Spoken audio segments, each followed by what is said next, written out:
Ассалаумағалейкум достар. Ассалаумағалейкум бауырлар. Бүгінгі видеода біз сіздерге не түсіреміз? Кеңес, Жасөспірімдерге арналған 5 кеңес. Негізі 10 кеңес туралы айтқан болатын, бірақ 5 кеңес айтатын. Иә, 10-ды 2-ге бөліп тастадық. Иә, 10-нан 5-ге. Жоқ, 2-ге бөлік. Жарайды. Сол 5 кеңес ол бізге де керек болған болатын, бірақ та біз оны кеш бөліп етсек те болады. Короче, достар, кеттік видеоны бастаймыз. Бірінші кеңес ол ойын.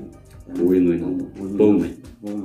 Иә, ойынды сіз кішкентай кезде ойнауыңыз мүмкін, бірақ та 13-тен барып 13-14 жаста сіз үлкен адам болдыңыз, иә. 13 жаста отырып жасы дейді ғой. Ойын деген ұмыту керек, 13 жасқа дейін не ойнаған кезде соны ойна, бірақ 13 жастан соң бәрі тоқтады. Өйткені сен болашақта бәрі қалай айтады, ойын деген уақыттың бәрін далаға кетіреді. Ешқандай пайдасы жоқ нәрсе. Пайдасы жоқ. Оның ішінде Clash Free Fire анау дейтін. Біздің өзіміз ойнамыз. Өзіміз ойнадық. 11-ші сыныпта тасақ сөйлеп бізге ОБТ керек болды, сондықтан ойынды лақтырдық.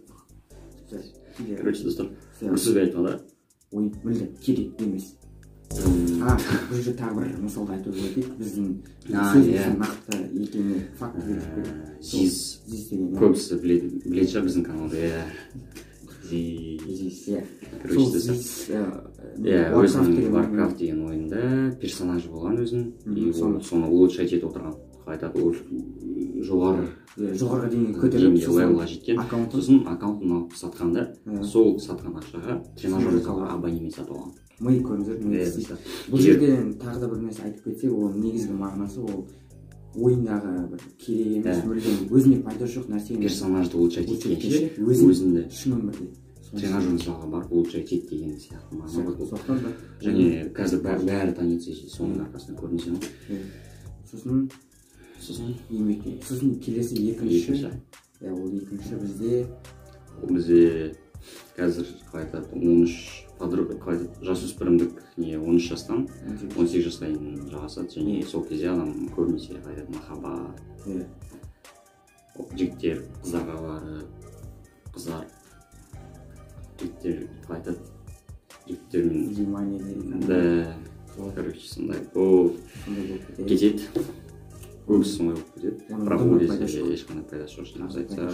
Одан да әзірше сіздерге қыздарды емес, сен барып қыздарға барып жүргенше оданша сен бір іспен айналысып барып жүргенше дегенде барып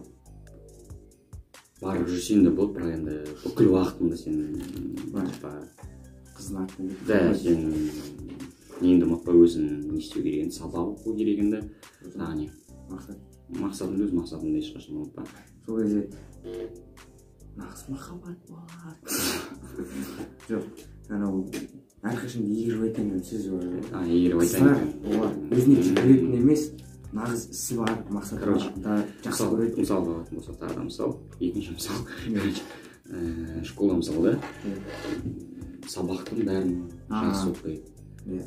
Спорт жағынан біріншісін, спорт жағынан да біріншісін, сабақ жағынан да біріншісін, қай жағынан қарасаң да бірінші болсаң онда қойды бүкіл сенің дос болғысы келеді, қызған нәрсе соны ұмытпа, сен қуып өзінше қызық болып қыздар оларды күлдірте алған дейсің. Көп мысалы школда көбісі мысалы бұзық балалар жақсы көреді қыздар, бірақ ол уақытша нәрсе, ол 11-ші сыныптан соң көресіздер. Біз өз көзімізбен көрдік, 11-ші сыныптан соң не болады. Олар вообще қыздар вообще олар сөйлеспей қойды. Жоқ, сөйлеспей қойды емес, араласып кетті. мектепте ешкіммен араласатындар бар шығар, бірақ аз онда көбісі араласпай кетеді.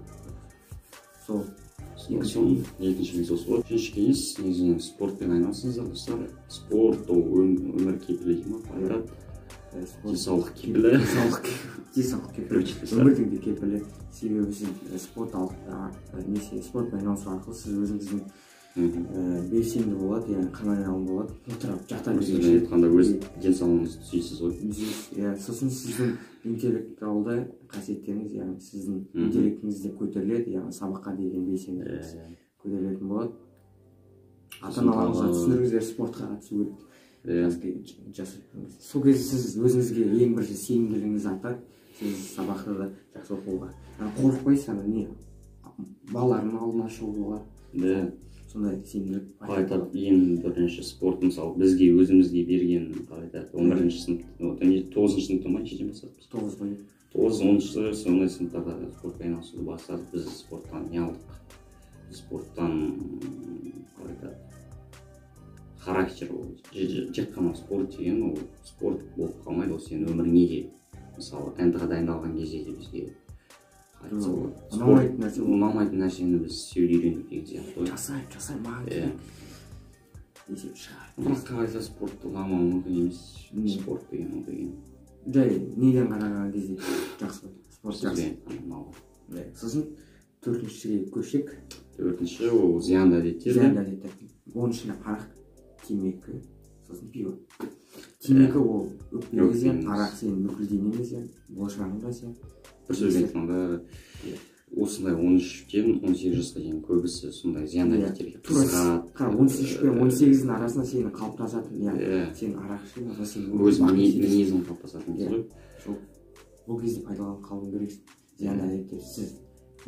Пайдалы істерге жұмса, бүкіл спорт, екінші кітап оқы, үшінші осы заттарды істейтін болсаң, сен жақсы характер, жақсы мінез қалыптасады, ол сенің өміріңді салмай жұмысымен бірге. Сосын сіздерге тағы да үшінші мысал айтып кетейік, ол не?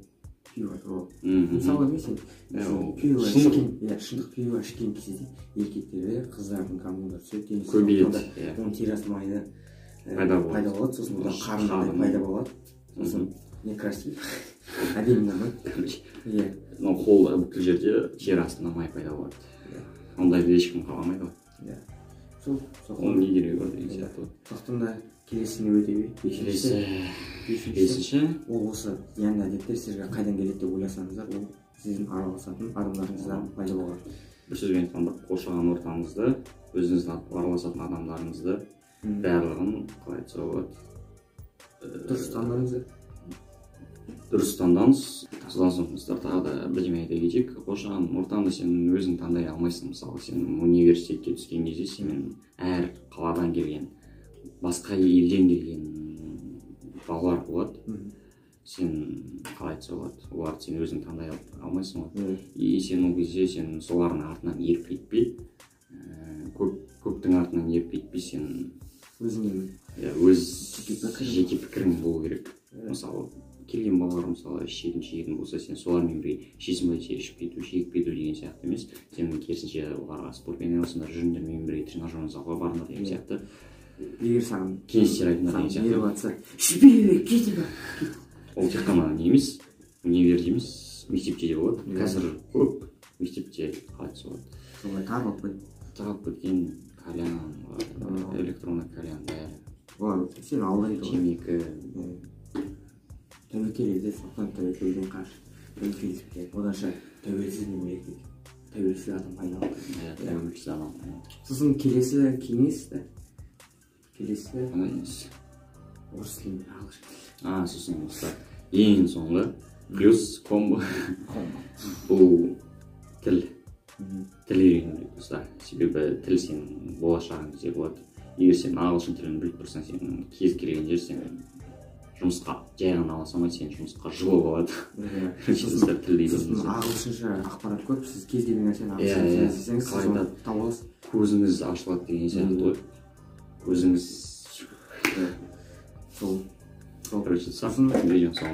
сосын тағы да бір айтып кетейік. Бүкіл нәрсенің осыдан қорытындылайтын. Сіздің болашағыңызды қалай анықтауға болады дейді Робин Шарма. Оны біріншіден сіздің оқитын кітабыңыздан, екінші сіздің араласатын ортаңыздан білуге болады. Сондықтан да ойланыңыздар. Ойланыңыздар достар. Видеоның соңында айтарымыз, егер сіздерге видео шынымен де ұнаса, немесе каналға бірінші келіп отырса, сонда канал тіркеліп, лайк бас, комментарий және қоңырау басуды ұмытпа. Достар, видеомыз аяқталды. Біз осылай отырғанымыз көп болып кетті. Келесі видеода міндетті түрде тұрамыз орнымыздан қызықты видео түсіреміз. Видеомыз аяқталды. Жұмыс етіп жатпаймыз. Сау болыңыздар.